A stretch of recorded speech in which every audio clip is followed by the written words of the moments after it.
ஸ்ரீ குருபியோ நமः. பண்டரிநாத மகாராஜுக்கு ஜெய். பிரேமிகேந்திர சத்குரு மகாராஜுக்கு ஜெய். இந்த வீடியோவில் சுவாமி பிள்ளைலோகாச்சாரியாருடைய சரித்திரத்தை பற்றி பார்க்க போகிறோம். இந்த சேனலை இப்போ தான் நீங்கள் ஃபஸ்ட் டைம் பார்க்குறீங்கன்னா இந்த சேனல் நேம் வந்து சந்த் சரித்ரா தமிழ். சந்த்னா மகான்கள், நிறைய மகான்களோட சரித்திரம் இது வரைக்கும் இப்போ சொல்லியிருக்கோம். ப்ளேலிஸ்ட்டில் போய் டைம் இருக்கும்போது செக் பண்ணி பாருங்கள். இதே மாதிரி ஆழ்வார்கள் நாயன்மார்களுடைய சரித்திரங்கள் எல்லாமே நம்ம சொல்லியிருக்கோம். இது தொடர்ந்து நீங்கள் கேட்கணுன்னா இந்த சேனலை சப்ஸ்கிரைப் பண்ணி வச்சுக்கோங்க. அந்த பரமாத்மா நம்மளை போன்ற ஜீவாத்மாக்களுக்கு ஞானத்தை கொடுத்து தன்கிட்ட சேர்த்துக்கணும்னு ஆசைப்பட்டு மகரிஷிகள் மூலமாக அதை செய்ய நினச்சார், முடியலை. அப்புறம் வேதத்தை கொடுத்து வேதம் மூலமாக பண்ண நினச்சார், அப்படியும் அந்தளவுக்கு ரீச் ஆகலை. அப்புறம் ஆழ்வார்களை அனுப்பிச்சி வச்சு நம்மளை ஆட்கொள்ளலாம்னு நினச்சார். ஆழ்வார்களோட பாடல் எதுவுமே நமக்கு பல பேருக்கு புரியவே இல்லை. அந்த பாடல்களை தெளிவுபடுத்துறதுக்காக ஆச்சாரியர்களை அவதாரம் பண்ண வச்சார். அந்த ஆச்சாரியர்கள் பாடல்களில் என்ன விஷயம் சொல்லப்பட்டிருக்குங்கிறத நமக்கு தெளிவாக எடுத்து உரைச்சிருக்கா. அந்த ஆச்சாரியர்களில் ஒருத்தர் தான் பிள்ளைலோகாச்சாரியார். ஆழ்வார்கள் கொடுத்த ஸ்ரீ சூக்திகள் வேதத்துக்கு சமமானது. நம்ம இன்னி வரைக்கும் அதை வேதத்துக்கு சமமாக நினைக்கிறோம். உபய வேதாந்தம்னே இதுக்கு பேர். திரவிடோபனிஷத் அப்படின்னு உபனிஷத்துக்கு சமமாகவும் இதை ஆச்சாரியர்கள் பார்க்குறாங்க. ஆச்சாரியர்களோட அருளி செயல்களை பெரிவா எல்லாருமே வேதத்துக்கு சமமாக தான் நினச்சிருக்கா. ஒவ்வொரு ஆச்சாரியர்களும் உபனிஷத்தில் இருக்கிற விஷயத்தை பற்றி எக்ஸ்பிளைன் பண்ணும்போது அந்த அதிகரணங்களுக்கு எப்படி எக்ஸ்பிளைன் பண்ணுவா அந்த மாதிரி நம்மாழ்வார் எக்ஸ்பிளைன் பண்ண மாட்டாராம். அவர் பண்ணும்போது உபனிஷத்தில் சொன்ன விஷயத்துக்கு சமமாக திருவாய்மொழியிலிருந்து எடுத்து அதையும் எடுத்து பேசுவாராம். அப்போ எப்பேற்பட்ட ஒரு திவ்ய ஞானமுடையவர் சுவாமி நம்மாழ்வாருக்கு தமிழ் முனிவர்னே பேர். அவர் திரவிடோபனிஷத் திரஷ்டானே சொல்லுவாராம். அவரை மகரிஷிகளுக்கு சமமானவர் சுவாமி நம்மாழ்வார்.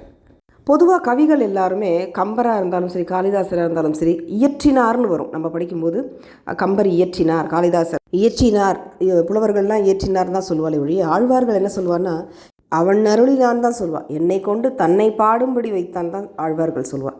அதே மாதிரி இன்றைக்கி தமிழுக்கு ஒரு இடம் கொடுக்கணும்னு பேசுகிறோமே. எப்போ தமிழ் எங்கே இருக்குது அப்படின்னா, தமிழ் எங்கேருந்து வந்தது, எங்கே இருந்தது அப்படின்னா வைகுண்டத்தில் இருக்கான் தமிழ். தமிழுக்கு வைகுண்டத்தில் சுவாமிக்கு முன்னாடி ரெண்டு கோஷ்டி, ஒரு கோஷ்டி வேத பாராயணம் பண்ணுவாளாம், இன்னொரு கோஷ்டி திவ்ய பிரபந்த பாராயணம் பண்ணுவாளாம். அப்பேற்பட்ட திவ்ய பிரபந்தத்தை எம்பெருமானுடைய திருவருள்னால நம்ம ஆழ்வார்கள் வைகுண்டத்தில் இருக்கக்கூடிய அந்த திவ்ய பிரபந்த சாட்சாத்காரம் பண்ணி நமக்கு கொடுத்துருக்கா.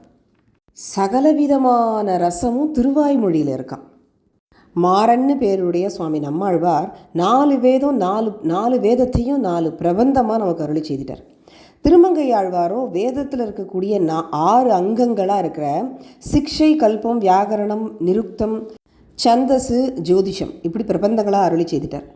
புராணமாக இருக்கக்கூடிய ஸ்ரீ ராமாயண சாரத்தை குலசேகர பெருமாளும், ஸ்ரீ பாகவதத்தினுடைய சாரத்தை பெரியாழ்வார் நாச்சியார், அப்புறம் விஷ்ணு தர்மத்தை சாரமாக இருக்கக்கூடிய சாரத்தை தொண்டரடிப்புடி ஆழ்வார், இப்படி அத்தனையும் 4000 பிரபந்தத்துக்குள்ளே அடங்கிடுது.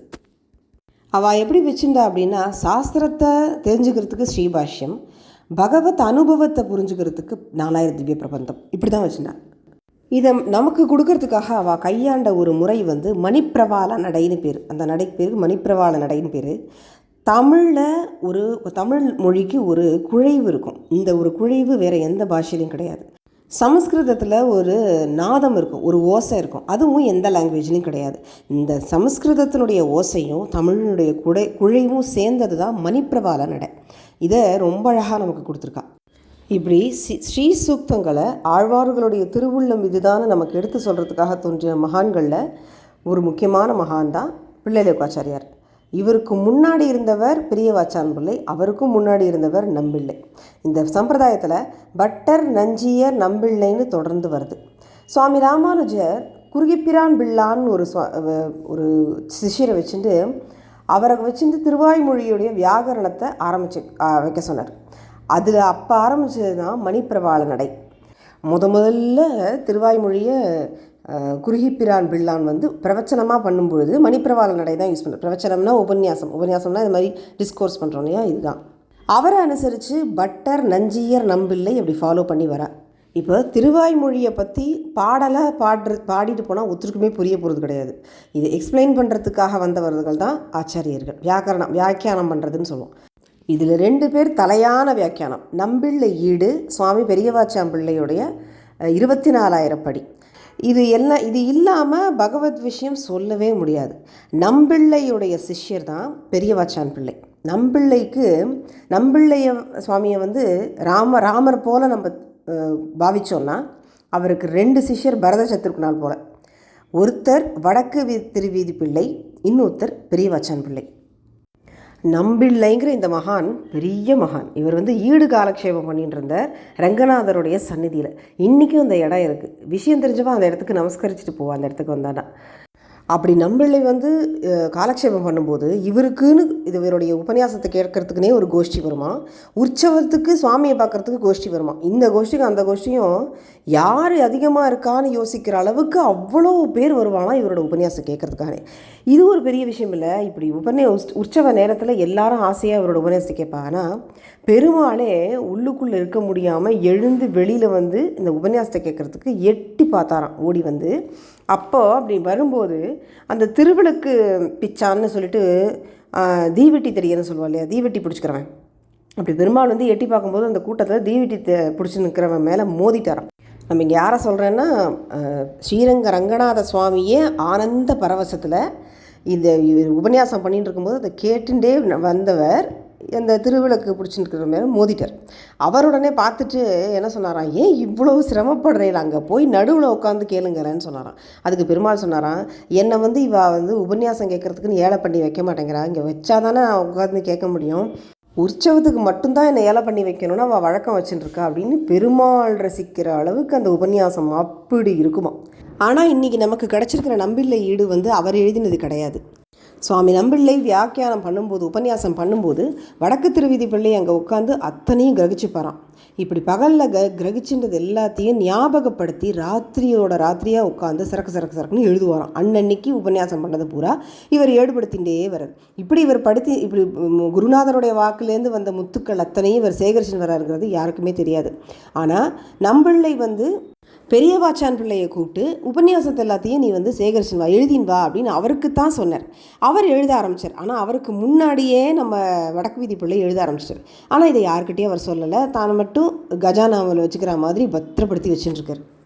ஆனால் இது பெரியவாச்சான் பிள்ளைக்கு தெரிய வந்த உடனே குருநாதர்கிட்ட சொல்கிறார். இவருடைய எழுதினதை கொண்டு வந்து காட்டுறார். முதல்ல இதை பார்த்த உடனே முழுமையாக கடாட்சம் பண்ணுறார் நம்பிள்ளை. பார்த்துட்டு ரொம்ப அற்புதமாக இருக்குன்னு சொல்லி அதை பிரவச்சனத்துக்கு இதையே வச்சுக்கலாம்னு சொல்லிட்டார். அந்த நேரத்தில் பெரியவாச்சான் பிள்ளை சொன்னார், வடக்கு திருவீதி பிள்ளையும் முன்னாடியிலேருந்தே எழுதின்னு வரார், அதையும் நீங்கள் பார்க்கணுன்னு சொன்னோடனே அவர் எடுத்துன்னு வர சொல்லி சந்தோஷப்படுறார். எடுத்து பிரித்து எல்லாத்தையும் கடாட்சம் பண்ணினார். பார்த்துட்டு ரொம்ப அற்புதமாக இருக்குது, யானை வந்து கோலம் செய்து ஊர்வலம் வந்த மாதிரி இருக்குது, இதை பூஜையில் வச்சுருவோன்னு சொல்லிட்டு உள்ளே தூக்கி பூஜையில் வச்சிட்டார். நம்பிள்ளை இருக்கிற வரைக்கும் வடக்கு திருவீதி பிள்ளை எழுதின இந்த வியாக்கியானத்தை வெளியிலேயே எடுக்கலை. இதுக்கப்புறம் பல காலம் ஆனதுக்கப்புறம் உண்ணி மாதவர் அப்படின்னு ஒருத்தர் வந்தார். அவர் என்ன பண்ணினார், யார்கிட்டையும் கேட்டு பார்த்தாலும் அது பூஜையிலேருந்து எடுக்க முடியாதுன்னு அவருக்கு தெரிஞ்சு போச்சு. அதனால் டைரெக்டாக ரங்கநாதன் கிட்டையே, ரங்கநாத சுவாமி கிட்டையே ஒரு விண்ணப்பம் வைக்கிறார். எப்போனா திருப்பதியில் இருக்கிற பெருமாளோ ரங்கநாத சுவாமியோ இன்னிய வரைக்கும் பேசக்கூடிய தெய்வங்கள் இவெல்லாம். குருவாயூர் வந்து கிருஷ்ணன், இவ எல்லாரும் டைரக்ட் பண்டரிபுரம் பாண்டுரங்கன், பூரி ஜெகநாதன், இவ எல்லாரும் இந்த க்ஷேத்திரத்தில் இருக்கிற தெய்வங்கள்லாம் நேராக பேசக்கூடிய தெய்வங்கள். பக்தர்களோட பக்திக்கு தகுந்த மாதிரி இன்றைக்கும் பேசின்னு இருக்கா. இவர் என்ன பண்ணார், ஈவுண்ணி மாதவன் கண்ணீர் ஒழுக அவர் வந்து சுவாமிகிட்ட விண்ணப்பிச்சுட்டார். எனக்கு உனக்கு என்ன கஷ்டம், ஏன் அழறேன்னு அவர் கேட்டவுடனே இவர் சொல்கிறார், எனக்கு வந்து நம்பிள்ளை ஈடை வந்து சேவிக்கணும்னு ஆசையாக இருக்குது அப்படின்னு கேட்குறாரு. எல்லா சிஷ்யர்களுக்கும் ஆர்வம் இருந்தது. ஆனால் இவருக்கு மட்டும்தான் ரங்கநாத சுவாமிகிட்ட கேட்குற தைரியம் இருந்தது. உடனே அச்சக்கர முக்கியன்னு ஆவேசித்து ரங்கநாதர் அந்த நம்பிள்ளை ஈடை வெளிப்படுத்தினார். அதுதான் இன்றைக்கி நம்ம எல்லாருக்கும் கிடச்சிருக்கு. இவர் வந்து வடக்கு வீதி பிள்ளை வந்து கிரகஸ்தர் தான். ஆனால் இவருக்கு வந்து குடும்ப வாழ்க்கையில் பெரிய லட்சியம் இல்லை. ரொம்ப அதாவது நன்னா பார்த்துட்டார் மனைவியை, ஆனால் பெருசாக வந்து ஈடுபாடு இல்லாமல் இருந்தார். ஒரு பிரம்மச்சாரியை போல் இருந்தார் குடும்ப வாழ்க்கையில் இருந்தும் கூட. இது ஆச்சாரியருக்கு வேணால் தெரியாதே தவிர அவள் அம்மா எப்படியோ தெரிஞ்சுட்டா. அதனால் வந்து இவர் குடும்பத்தில் பற்று இல்லாமல் இருக்காருன்னு சொல்லிட்டு சதிபதிகள் சேர்ந்து இல்லாமல் இருக்கிறதுக்கு தான் புத்திரபாக்கியம் இல்லாததுக்கு காரணம்னு சொல்லிட்டு பரமாச்சாரியர்கிட்ட வந்து, அதாவது நம்பிள்ளை கிட்ட வந்து விண்ணப்பிச்சுக்கிறா, இந்த மாதிரி அவர் இருக்காருன்னு. அவரும் கூப்பிட்டு அனுகிரகம் பண்ணுறார். ஆச்சாரியருடைய வாக்கு வந்து தனக்கு கடமை இல்லையா, அதை மீற முடியாது. அதனால் பத்னியோடு சேர்ந்திருந்தார். அதுக்கப்புறம் தான் ஆச்சரியமான ஒரு குழந்தை பிறக்கிறது. அவர் தான் நம்ம பிள்ளை லோகாச்சாரியார்.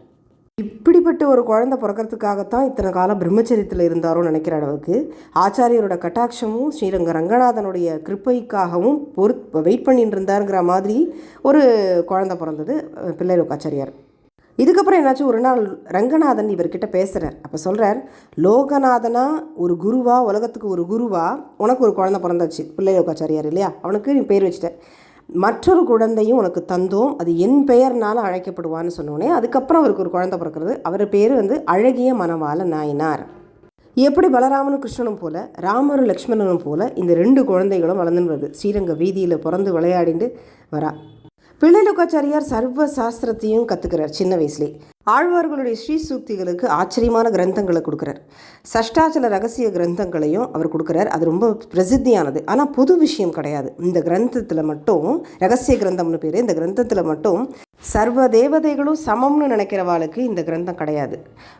ரங்கநாதன் அருமைன்னு நினைக்கிறவாளுக்கு, பிரத்யேகமாக ரங்கநாதனை விரும்புகிறவாளுக்கு மட்டும்தான் இது புரியும், மற்றவாளுக்கு புரியாது. அப்படிப்பட்ட ஒரு கிரந்தம் இது. அதுக்கப்புறம் தத்துவத்தை பற்றி பண்ணுறார். அதில் விளக்கம் சொல்கிறார். கடவுள், ஜீவன், உலகம்னு சொன்னால் மக்களுக்கு புரியாது. கடவுள் அப்படின்னு சொல்லும்போதே கடவுள்னு ஒன்று இல்லவே இல்லைன்னு மறுத்துருவாங்கிறதுனால முதல்ல உலகம்னு வச்சார். அப்படியே திருப்பி போட்டார். உலகம், ஜீவன், அப்புறம் கடவுள். உலகம் இருக்குதுன்னு சொன்னால் யாரும் பொய்ன்னு சொல்ல முடியாது இல்லையா, ஏன்னா கண்ணுக்கு நேரம் இருக்குது. அதனால் முதல்ல உலகம்னு எடுத்துட்டார்.